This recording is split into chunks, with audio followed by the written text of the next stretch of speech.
Hello students, आज हम BA प्रथम वर्ष इकाई 1 से संबंधित अध्याय मांग का नियम पर चर्चा करेंगे।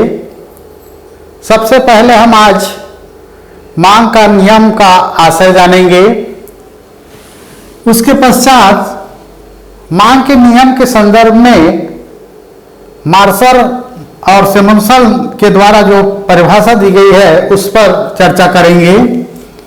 फिर मांग की नियम की मान्यताएं क्या है इस पर चर्चा करेंगे। तत्पश्चात मांग की नियम की व्याख्या तालिका एवं रेखा चित्र के माध्यम से करेंगे। उसके पश्चात मांग के नियम लागू होने के क्या कारण होते हैं, मांग का नियम क्यों लागू होता है इस पर चर्चा करेंगे। इसी को कहा जाता है मांग वक्र नीचे की ओर क्यों झुकता है।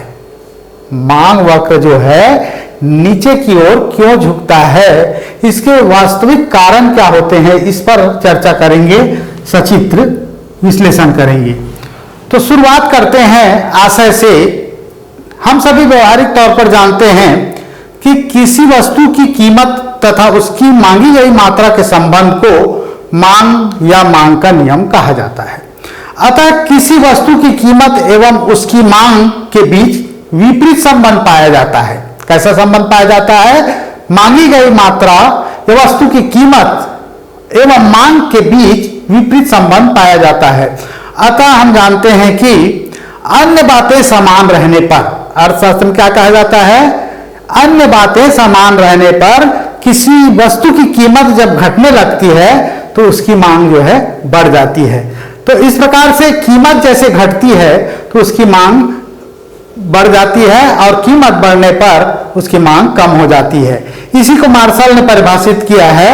मार्शल ने कहा है, या मार्शल के अनुसार मांग के नियम का सामान्य कथन यह है कि वस्तुओं की अधिक मात्रा की बिक्री के लिए उसके मूल्यों में कमी होनी चाहिए ताकि उस वस्तु के क्रेता अधिक हो सके।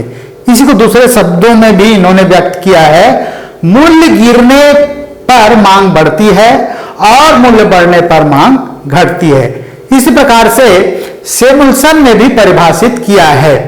तो परिभाषाओं से स्पष्ट होता है कि मांग का नियम कीमत के परिवर्तन के परिणाम स्वरूप केवल मांग के परिवर्तन की दिशा का बोध कराता है, मात्रा का नहीं। अब अध्ययन करेंगे मांग के नियम की मान्यताएं क्या है, किन मान्यताओं पर आधारित है मांग के नियम जो हैं। तो पहली मान्यता है उपभोक्ता की आय में किसी प्रकार का परिवर्तन नहीं होनी चाहिए। पहली मान्यता है उपभोक्ता की आय में किसी प्रकार का परिवर्तन नहीं होनी चाहिए।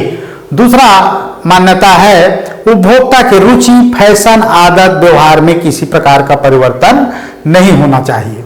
तीसरी मान्यता है अन्य संबंधित वस्तुओं की कीमतों में भी परिवर्तन नहीं होना चाहिए। चौथी मान्यता है वस्तु क्रय करते समय उस वस्तु के स्थानापन्न वस्तु को ध्यान में नहीं रखा जाना चाहिए। पांचवी मान्यता है जिन वस्तुओं का क्रय किया जा रहा है वे वस्तु प्रतिष्ठामूलक नहीं होनी चाहिए। ये पांचवी मान्यता है, मतलब जिन वस्तुओं का क्रय किया जा रहा है वो वस्तुएं प्रतिष्ठामूलक नहीं होनी चाहिए। छठवीं मान्यता है उपभोक्ता की कुल संपत्ति स्थिर रहनी चाहिए, मतलब जो कुल संपत्ति या कुल आय जो है जो प्राप्त कर रहा है उपभोक्ता उस समय के बीच में वो स्थिर होनी चाहिए। इसी प्रकार से अंतिम मान्यता के रूप में ले सकते हैं जनसंख्या में किसी प्रकार का परिवर्तन नहीं होना चाहिए। ये हो गया मांग के नियम की मान्यताएं। अब अध्ययन करेंगे मांग के नियम की व्याख्या। इस पर हम दो बातों को लेंगे। पहले तालिका के आधार पर मांग के नियम की व्याख्या किया गया है और उसके पश्चात इसी तालिका के आधार पर काल्पनिक रेखा चित्र भी तैयार किया गया है। तो देखते हैं तालिका में दो कॉलम दिए हुए हैं। पहला कॉलम है मूल्य प्रति इकाई में दिया हुआ है और दूसरा कॉलम में एक वस्तु की मात्रा दी हुई है। तो प्रथम स्थिति में देखिए, एक इकाई एक इकाई का मूल्य जो है, प्रति इकाई मूल्य जो है 1 रुपये जब रहता है, किसी एक्स वस्तु की कीमत जब 1 रुपये रहता है, उस स्थिति में 100 वस्तु के बराबर मांग की जाती है। कितना? एक्स वस्तु की मांग कितनी रहती है? 100 के बराबर रहता है। जब कीमत 2 रुपये हो जाता है तो मांग घटकर 75 हो जाता है। उसी प्रकार से फिर पुनः 3 रुपये जब होता है कीमत, तो मांग घटकर 65 रह जाता है। इसी प्रकार से 4 रुपये होने पर 50 हो जाता है मांग, और 5 रुपये होने पर 45 हो जाता है, और जब 6 रुपये कीमत हो जाता है तो मांग घटकर 30 हो जाता है। तो ये तालिका से स्पष्ट है कि कीमत और मांगी गई मात्रा में कैसा संबंध पाया गया है? विपरीत संबंध पाया गया है। तो विपरीत संबंध होने के कारण ही कीमत जैसे जैसे बढ़ रहा है एक्स वस्तु का, उसी के साथ ही साथ मांग की मात्रा भी घटते जा रही है, जिसको हम एक काल्पनिक रेखा चित्र के माध्यम से भी समझ सकते हैं। देखिए रेखा चित्र में दिया हुआ है, ओ एक्स अक्ष पर एक्स वस्तु की मात्रा दी हुई है, ओ एक्स अक्ष पर एक्स वस्तु की मात्रा दी हुई है, और ओ वाई अक्ष पर वस्तु की कीमत, एक्स वस्तु की कीमत दी हुई है। यहां पर रेखा चित्र जो है, रेखा चित्र में डी डी वक्र जो है, डी डी वक्र मांग वक्र है। यह मांग वक्र बाएं से दाएं की ओर झुकती है, बाएं से दाएं की ओर गिरती हुई है।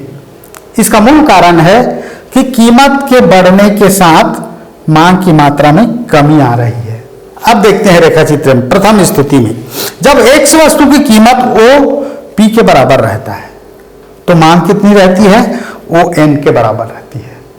मांग जो है, जब ओ पी कीमत पर ओ एन मात्रा मांगी जाती है, कीमत जब घटकर ओ पी वन हो जाती है, उस स्थिति में एक्स वस्तु की मांग उपभोक्ता के द्वारा ओ एन 1 के बराबर किया जाता है।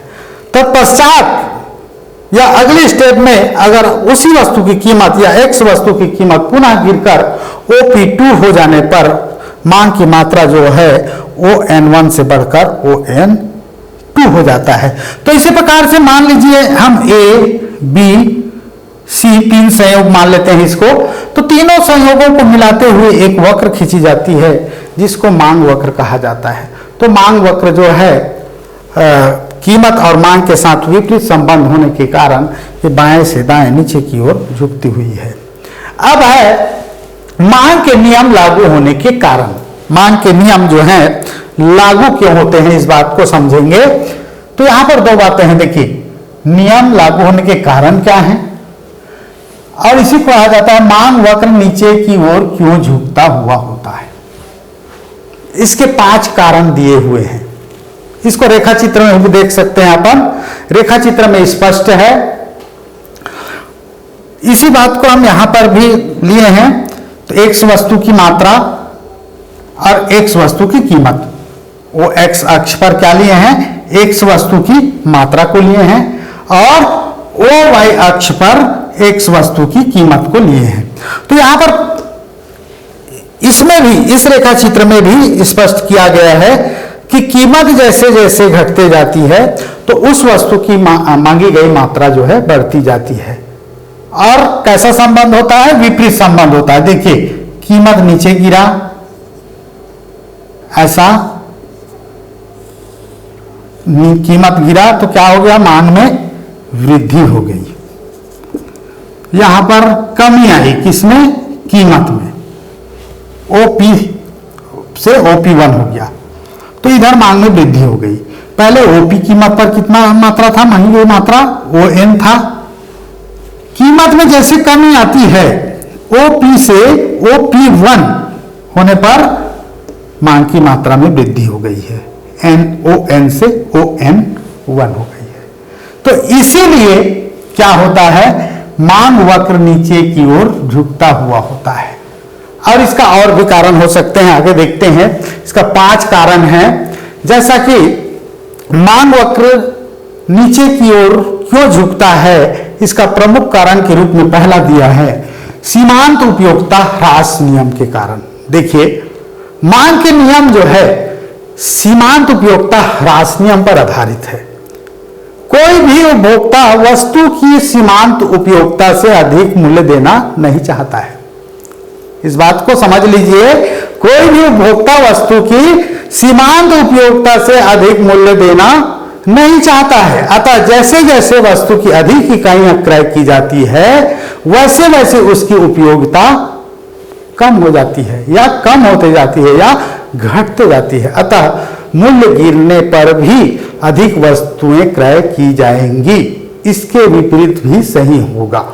दूसरा है प्रतिस्थापन प्रभाव। यह भी मांग वक्र नीचे की ओर झुकने का प्रमुख कारण है। दूसरा कारण प्रतिस्थापन प्रभाव। देखिए प्रतिस्थापन प्रभाव क्या है? मांग रेखा का बाएं से दाएं की ओर गिरने का मुख्य कारण प्रतिस्थापन प्रभाव भी है। यदि किसी आवश्यकता की पूर्ति हो या अधिक, कम हो या अधिक वस्तुओं से की जाती है, कम या अधिक वस्तुओं से की जाती है, किसी आवश्यकता की पूर्ति कम या अधिक वस्तुओं से की जाती है, तब उसे प्रतिस्थापन प्रभाव कहा जाता है। जैसे उदाहरण, यदि गैस सिलेंडर की कीमत लकड़ी से अधिक होगी तो लोग खाना बनाने के लिए गैस की जगह लकड़ी का प्रयोग करेंगे। स्पष्ट है, गैस सिलेंडर की कीमत लकड़ी से अधिक होगी तो लोग क्या करेंगे? खाना बनाने के लिए लकड़ी का प्रयोग करेंगे। इस प्रकार प्रतिस्थापन प्रभाव के कारण भी वस्तु की मांग बढ़ती है और कीमत बढ़ने पर उसकी मांग कम हो जाती है। अब तीसरा कारण है आय प्रभाव। यह भी मांग के नियम को विशेष रूप से प्रभावित करता है। वस्तु के मूल्य में कमी होने पर उपभोक्ता की वास्तविक आय में वृद्धि होती है। इस बात को हम जानते हैं कि जैसे वस्तु का मूल्य मान लीजिए 30 रुपये था, तो हम मान लो 5 इकाई क्रय कर रहे थे या 3 इकाई क्रय कर रहे थे, 30 रुपये था, तो अब मान लीजिए उस वस्तु का मूल्य में कमी आ गई, 20 रुपये हो गया, तो हम अधिक इकाई खरीदने के लिए सक्षम हो जाएंगे। इसका मतलब है कि हम और 1 इकाई क्रय कर सकते हैं अगर 20 हुआ तो। इसी को कहा जाता है उपभोक्ता की वास्तविक आय में वृद्धि हो जाती है, क्योंकि मूल्य कम होने पर उपभोक्ता की वस्तु के लिए कम व्यय करना पड़ता है। जैसे मान लीजिए तेल का मूल्य प्रति किलो 15 रुपये से घटकर 10 रुपये हो जाता है, तो उपभोक्ता की बचत कितना होगा? 5 रुपये की होगी। अतः अब वह 1.5 किलो तेल की क्रय कर सकता है ना।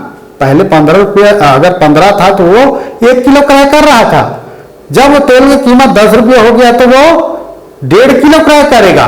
तो इस प्रकार से तेल की मांग में वृद्धि होगी। तो इसी को आय प्रभाव कहा जाता है, या आय प्रभाव के कारण भी मांग वक्र नीचे की ओर झुकती हुई होती है। और चौथा मान्यता है उपभोक्ता की संख्या में परिवर्तन या उपभोक्ताओं की संख्या में परिवर्तन।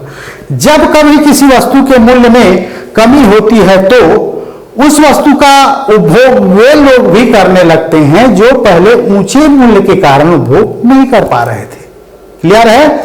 जब कभी किसी वस्तु के मूल्य में कमी होती है तो उस वस्तु का उपभोग वे लोग भी करने लगते हैं जो पहले ऊंचे मूल्य के कारण उपभोग नहीं कर पा रहे थे। इससे उपभोक्ताओं की संख्या में वृद्धि हो जाती है। अतः संख्या में वृद्धि व कमी भी वस्तु की मांग में वृद्धि व कमी करती है। और अंतिम कारण है विभिन्न प्रयोगों में आने वाली वस्तुएं। अधिकतम वस्तुएं ऐसी होती हैं जिनके विभिन्न प्रयोग होते हैं, लेकिन वे सभी प्रयोग समान महत्व के नहीं होते हैं। क्लियर है? अधिक वस्तुएं ऐसी होती हैं या अधिकतर वस्तुएं ऐसी होती हैं जिनके विभिन्न प्रयोग होते हैं, लेकिन वे सभी प्रयोग समान महत्व के नहीं होते हैं। जब किसी वस्तु की कीमत घटती है तब उस वस्तु का प्रयोग कम महत्व वाले उपयोगों में भी किया जाता है। जब किसी वस्तु की कीमत घटती है, जैसे विभिन्न प्रयोगों की वस्तुएं हैं, तो उसकी कीमत जब घटती है तब उस वस्तु का प्रयोग कम महत्व वाले उपयोगों में भी किया जाता है, जिससे मांग बढ़ने लगती है। इसकी विपरीत दशा भी होती है। तो इस प्रकार से मांग के नियम को समझा जा सकता है। इसका PDF भी तैयार है, हम इसको भी डालेंगे YouTube में। और आप लोग इस चैनल को अधिक से अधिक शेयर करें और सब्सक्राइब भी करें और बेल घंटी को भी दबाएं। अपने दोस्तों को जरूर शेयर करें ताकि उनको भी इसका लाभ मिल सकेगा। धन्यवाद।